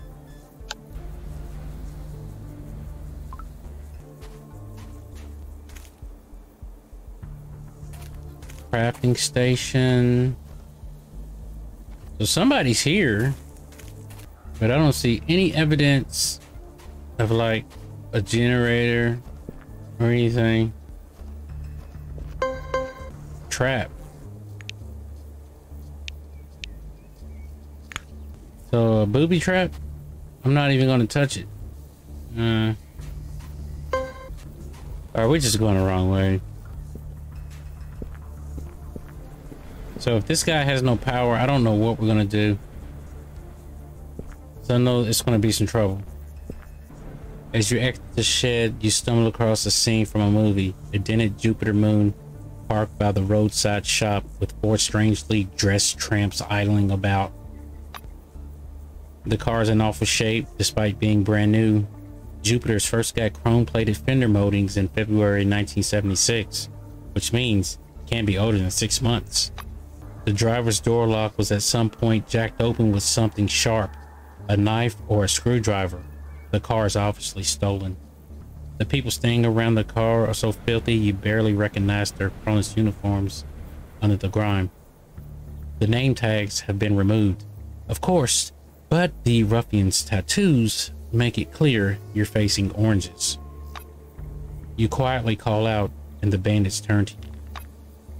One of them must be the leader. Takes a step in your direction, eyeing your clothes. Well, well, well, who's this in the nice clean uniform? He grins nicely. So here's the deal, guest. You and that old cogger behind the counter, you're both going to chip in for our gas, and maybe I won't stress test your skull today. The Rocketeer responds with a fake self-satisfied smirk. You know, I appreciate your attitude. Want to dance? Okay then, put your ballet slippers on. I'm in trouble. 81%. 55%. All right, let's go for it. Oh, they're gonna help? All right, you're dead meat. I work in administration. Get him, old man. Who's that? All right, you're dead meat. These people are packing. Is that me? Surely not. Oh, I guess it is. How did he get me way over there?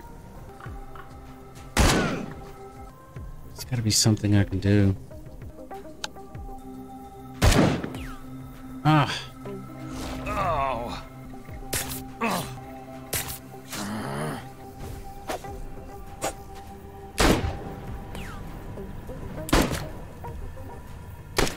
This isn't going good.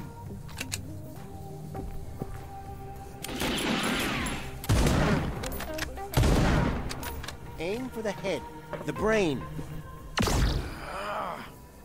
Get him, guys.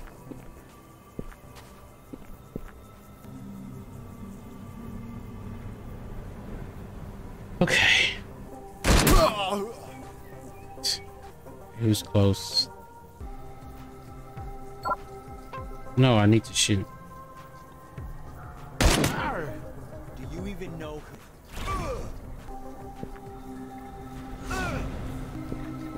Hopefully nobody falls. You're dead, asshole. I'll smack you up. Dang, that old man blew him away with that shotgun. You are surrounded.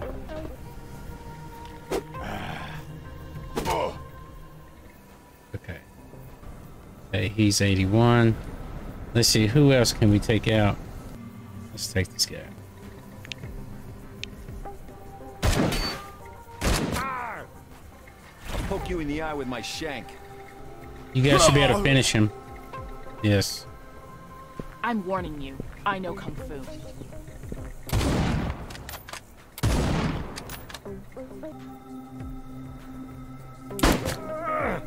Now you're gonna get it. This guy's done.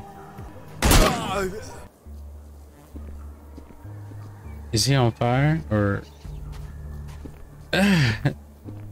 Let's search. It won't let me. Oh well. I don't know why it's like red like that.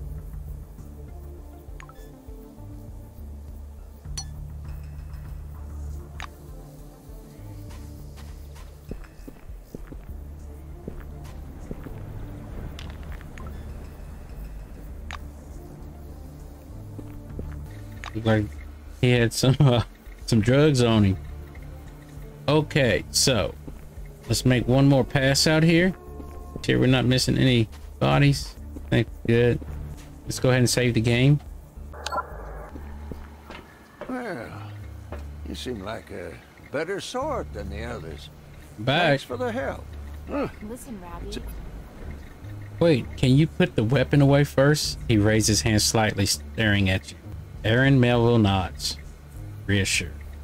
With his gang problems solved, Melville is visibly more hospitable. I'm sorry for bitching at you, sweetheart. My mood hasn't been great this last couple of weeks. Would you like some coffee? Because I could do. The old man takes off his plastic leg and wraps it on the counter. Hey, anybody want some coffee? Coffee, come on. You can't tell if Aaron is coughing or laughing. Well, it's seething with life. People come and go. White wingers hanging around the swamp. One such fella came along today, walking around poking things with that scanner of his. Doesn't shake hands with people. What kind of guy is that? The old man leans close and continues in a confidential tone. I used to have a gizmo of sorts. It warmed stuff up better than any heater. And when they saw it, their eyes almost bugged out of their heads. They took it away from me. It's dangerous, they said. What else? Well, sometimes bandits show up. Get pounded on the head occasionally.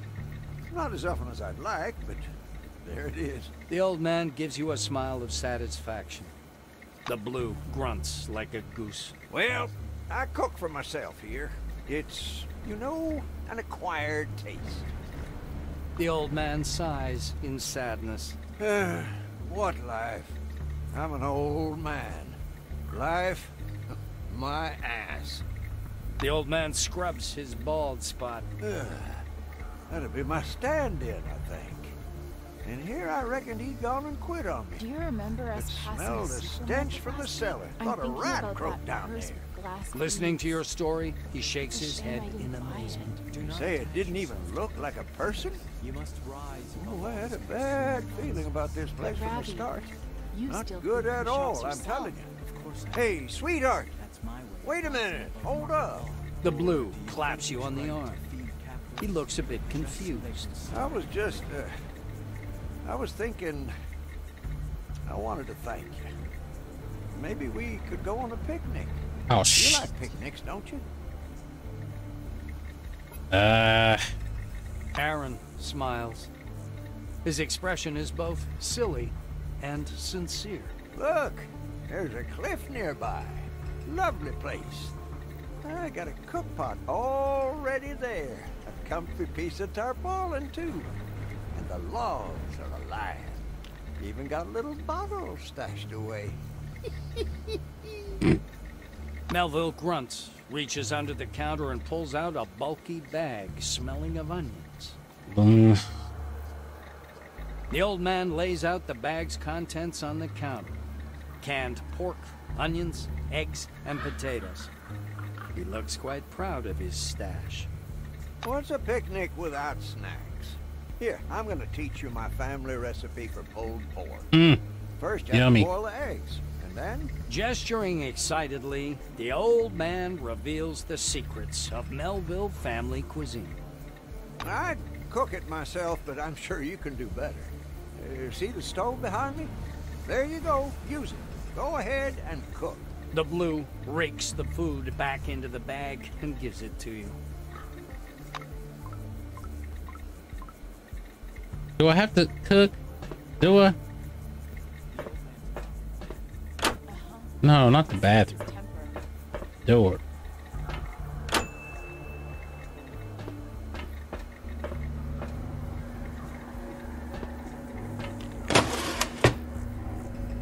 Okay, pulled pork, right?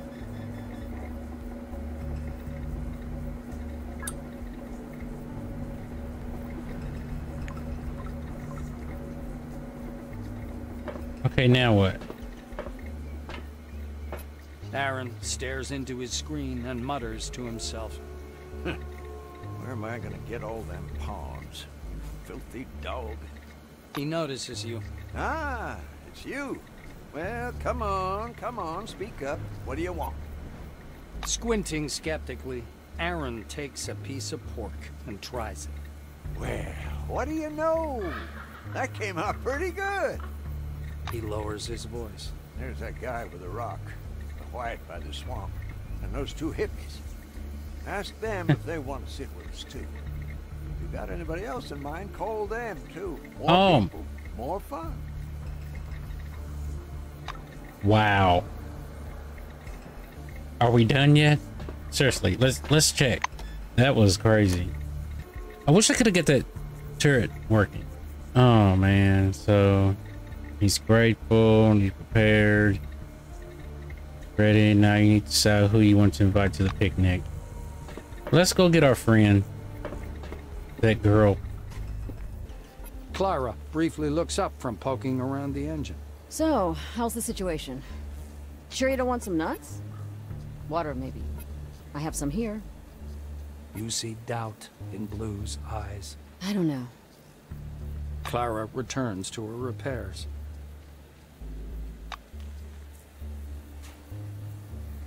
Well, let's go back. We gotta do the picnic. Sorry. You're just gonna starve. Surely he wouldn't rob us. They did try to help us, though. Above market law. Or do you think... Oh, hello there.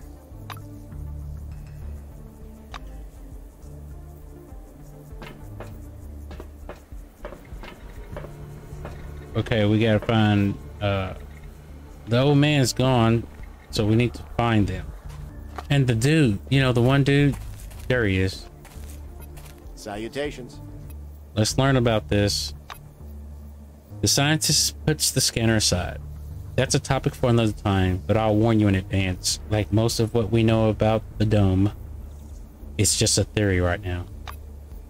We often consider the dome a passive environment that doesn't react to our intrusions. This is a faulty, unnuanced approach. It would be more correct to say the dome is studying us, even as we study it. As we remove relics and integrate them into our lives, or develop new technology from what we've learned, the dome consumes what we brought with us. Cars, equipment, sometimes even employees. McGrady is very enthusiastic about this topic. The Mobius is an example of how the dome transforms our equipment. Research drones, cars, diesel generators, these things regularly vanish, but not without a trace. They come back as biomechanical guards. Actually, Mobius stands for Mobile Biomechanical Sentinel. McGrady explains eagerly. Now we just gotta find the picnic. And I know it's not over here because they wouldn't have walked that way.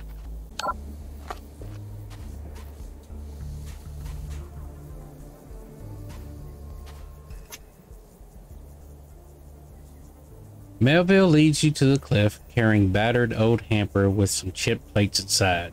With a cunning smile, Aaron reaches beneath the fallen tree and takes out a dusty bottle of scotch.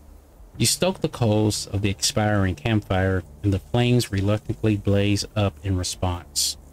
Wood dust lends the bottle a noble look, but a closer look at the faded label puts everything in context. It's cheap hooch called Danny Dawson, the color of which reminds you of furniture polish. The place looks awfully old, as does every single man-made thing in this place. There's a very faded geometric pattern on the chip rims. On the back of one plate, you see the contoured Cronus logo and the engraved number 1972. You sit down and stretch your legs toward the fire. The sun peeks lazily out from behind the clouds. Even the distant howling of the storm seems to have calmed it a bit. And I think I called him McReady, but let's call him McReady. McReady, sitting down near the campfire, takes off his helmet with some effort. He's much younger than you imagine, 25 or less by the looks of it. Try not to touch me, please. The properties of Miralux are not fully understood. Don't worry about it. I bought a disposable plate. As grave as a judge, he pulls a paper plate from his backpack. Aaron mumbles and jokes with others while setting out plates around the campfire. Hey, sweetheart, are you just going to be sitting there or what? Get that pork out. I'm starving over here. You've got to give it to Melville's family recipe. The pulled pork looks appetizing and smells delicious. You're sitting on a log, gazing out on the lazy desert and scarfing down pork. With half an ear, you listen to what's happening around the campfire. Melville shovels down his pork, sparring the occasional suspicious glance for the two hippies. The pork platter is nearly empty, the picnic coming to an end. Melville limps to the edge of the cliff and spits over the edge. Well, that was a nice little sit down. All right, last one back washes the dishes. Hey, don't you all jump up at once, all right? I'll wash them myself. Can you see this jellyfish? Jellyfish? Yes. It has tentacles like phalluses. I think we're done. You're definitely on the right path. Let's see. Yeah, we did the picnic and all this stuff. All right, so let's experiment here, and then I'm gonna call it. I didn't try to do that.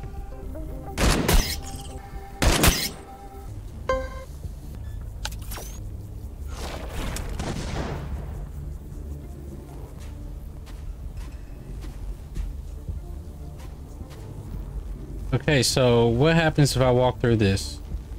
Fuel barrel. Is that a mine? What is that? Creepy area, man. Refrigerant barrel. Well, let's leave it alone. Okay, can't go that way. So that's why I couldn't go that way. Oh, well, here's a canister that we can check. I wonder what's over there. All right, we're gonna have to run through it.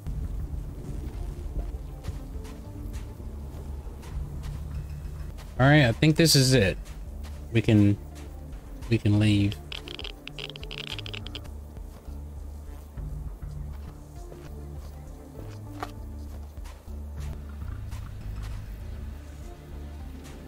Clara briefly looks up from poking around the engine. So, how's the situation?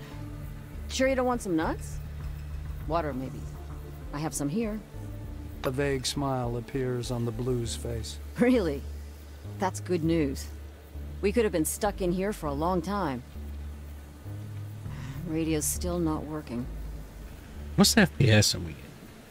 About 113 FPS. Sweet. All right. You open the hood. Clara sets up the device between the cylinder block and the fuel pump. Nothing happens at first, but then the small sphere clicks and a network of thin cracks appear on the surface, from which thousands of flat, pink roots emerge. They spread all over the engine and darken before your very eyes, assuming a metallic texture and shine. You exchange glances with Clara. The blue crosses herself silently. She gently touches the relic and forcefully slams the hood. All good. Sitting behind the wheel, Clara nods to you, inviting you to get into the cab. Done. Let's go. See whether this gizmo really helps against the storm. All right, guys, I'm going to stop right here. We've done a few missions, and we've been playing for a really long time. Just in case you want to know what the game is called, again, it's called Encased. And it's RPG, of course, you know that, turn-based and all that good stuff. And the story's pretty good. It's engaging, it's very interesting. We ran into a few hiccups. I don't think it was because of the graphics card or anything. It could just be game related. Maybe this is just how it is. But again, thank you for watching, and I'll see you in the next one.